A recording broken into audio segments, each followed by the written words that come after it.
Thanks for your time, everyone. Just very conscious that some of you may know Hitwise, some of you will never have heard of us. So just to give you a bit of a background about us and what we do. So I head up the UK retail side of the business. So if any of you have any questions afterwards about how we work with current clients in the industry, then please feel free to come and ask. The more questions, the better. So just a bit of a background about us and what we do.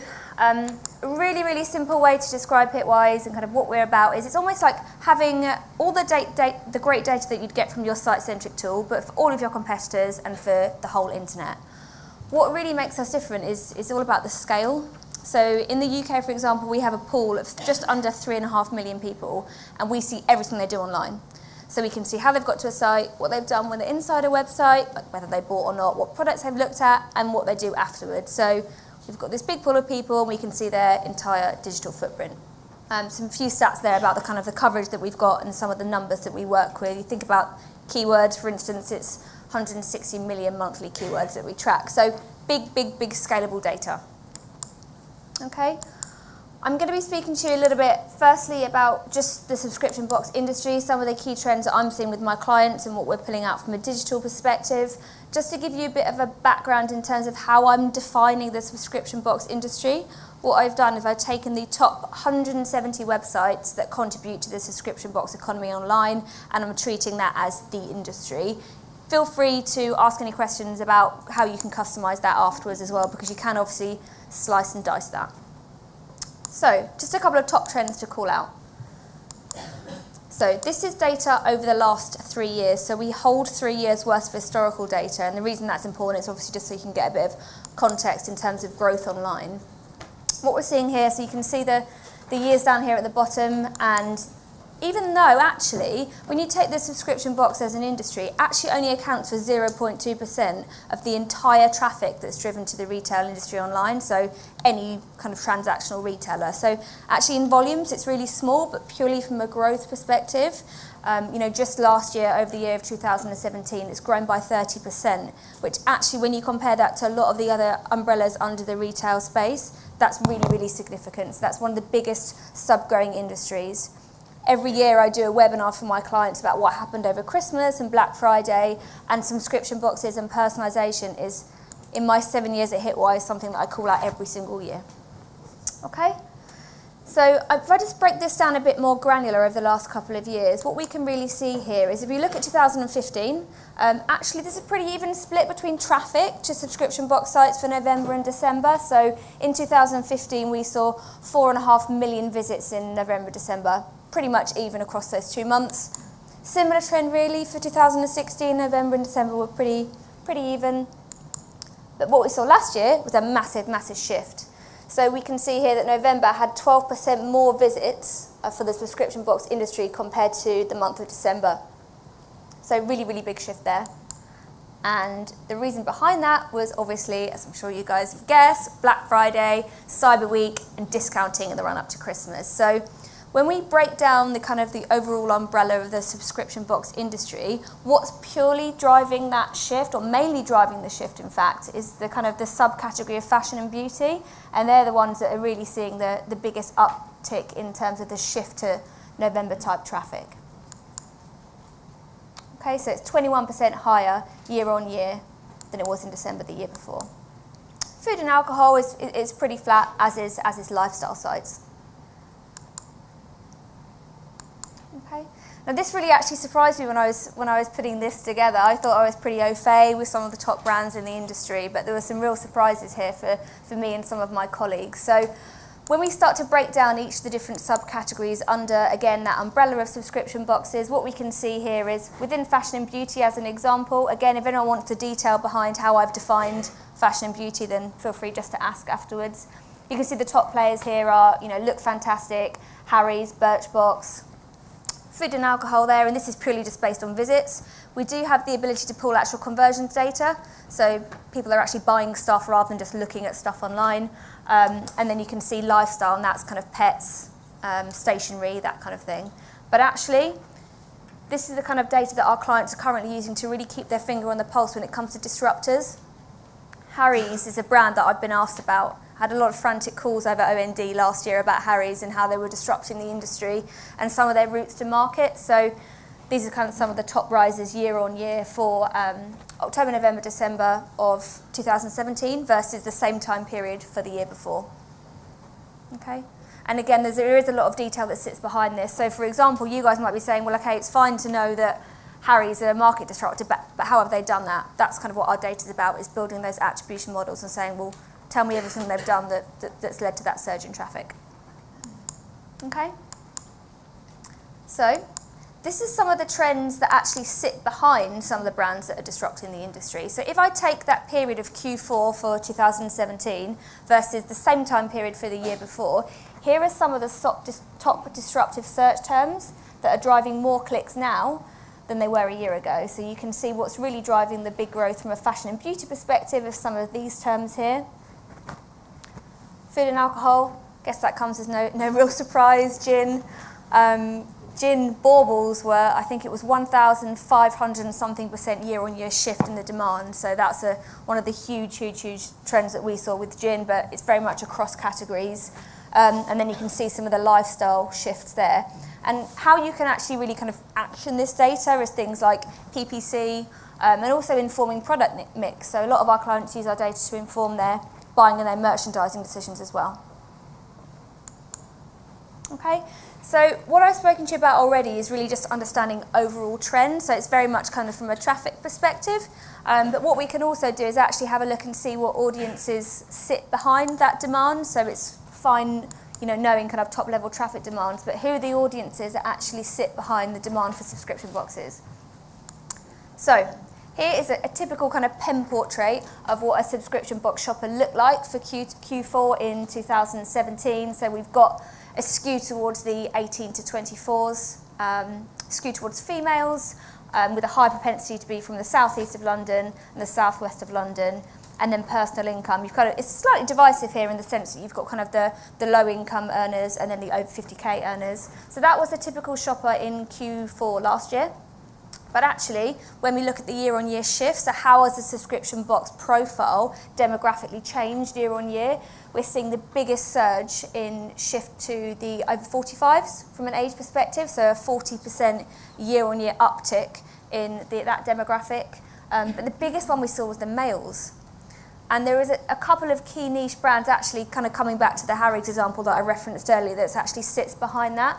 But that's a really significant uptick in males year-on-year, 125%.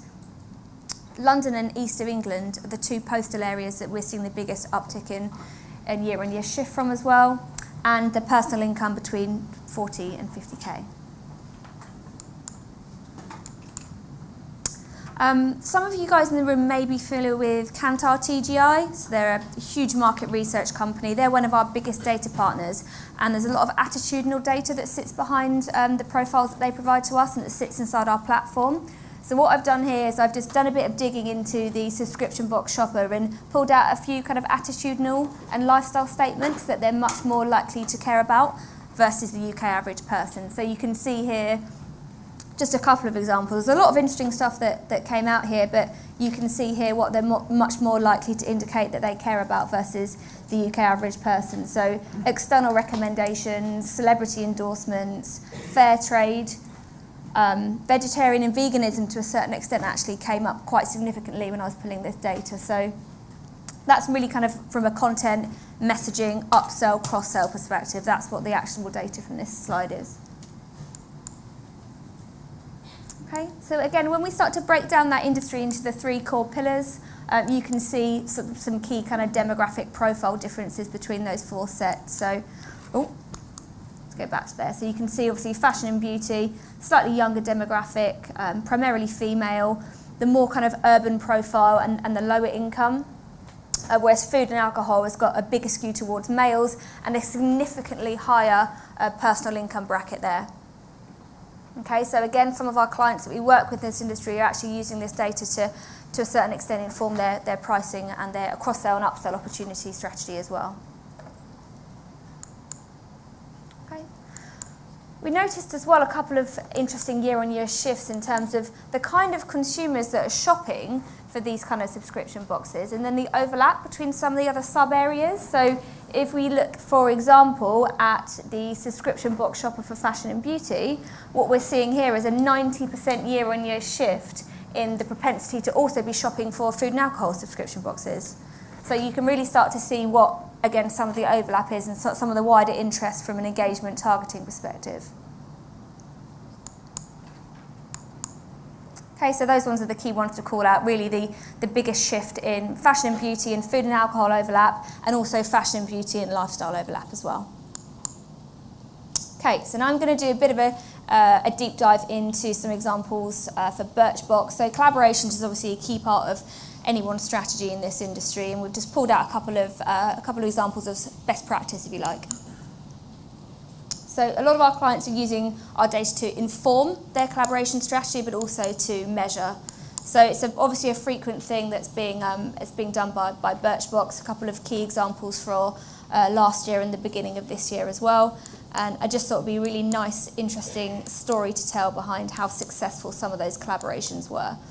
So what our data allows you to do is, obviously, as I've referenced a couple of times before, is profile the demographic of not just people visiting your site, but people also transacting on your website. And we can do the same for any potential brands that you're looking to collaborate with. And the power of that data is really the ability to showcase the value of your customers and the kind of differences in customers that you have versus some of the brands that you're looking to collaborate with. So what that looks like before you collaborate with someone, and then some of the key shifts after you've collaborated with someone. So if we take a couple of examples here for the Birchbox collaboration with Vogue, here in red, we can see a 25% uptick in traffic overlap after that campaign.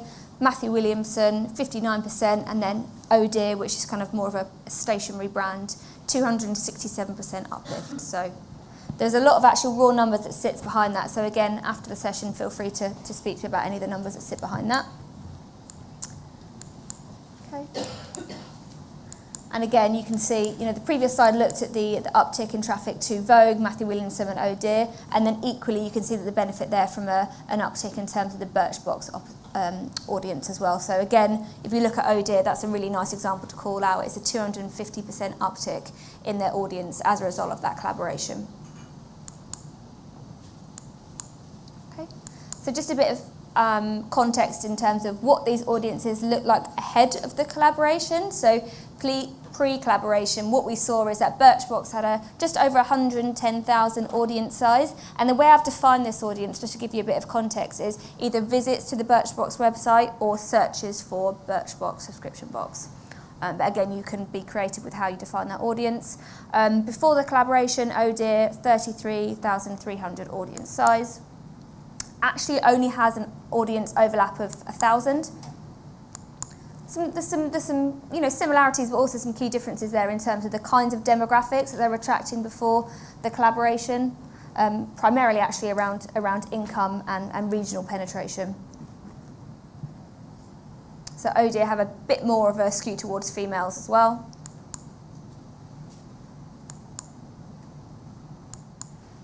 And then you can see some of the key audience shifts. So not only are we seeing the actual size of the audience increase, so that combined audience size before the campaign was 1,000, and then you can see it almost quadrupled over the course of that campaign. So really, really important in terms of the actual size of that audience increase, but also, it's important to look at the qualitative as well as the quantitative figures here, and you can see the mutual audience shifts, which was deemed hugely successful on both parts. Okay. So a couple of trends that we are seeing and predicting for 2018. I was speaking to some of you earlier, we were having coffee in the other room and saying about how Amazon typically can't. I get asked a lot of questions about Amazon, and okay, Amazon have got the reach, and then potentially, they're going to start to look at getting the loyalty. That's a really, really big threat for us as a business. So how can we mitigate that? And I'm having a lot of conversations with my clients at the moment about, using some of these recommendations that I'm going to come on to earlier about how you can mitigate the risk around that. So, customizing products, personalizing products, building loyalty before consumers and competitors are getting the loyalty from their customers, and just using data in a really, really smart way to start to target new emerging segments that we can see in the industry, really understanding the audience that sit behind the demand so you can target them accordingly. Okay. So it's really understanding, point one I guess is really all about understanding who are the audiences that sit behind the demand for your boxes and understanding everything they do online. So how do they search, how can I use that to inform my PPC strategy, what website do they hang out on, what can inform my acquisition strategy, where do they live offline, and then the same for your competitor brands as well. Again, there's a lot of detail that sits behind these, so if anyone has any questions after the session, then do feel free to come and ask. I think that's my last slide. So thank you everyone.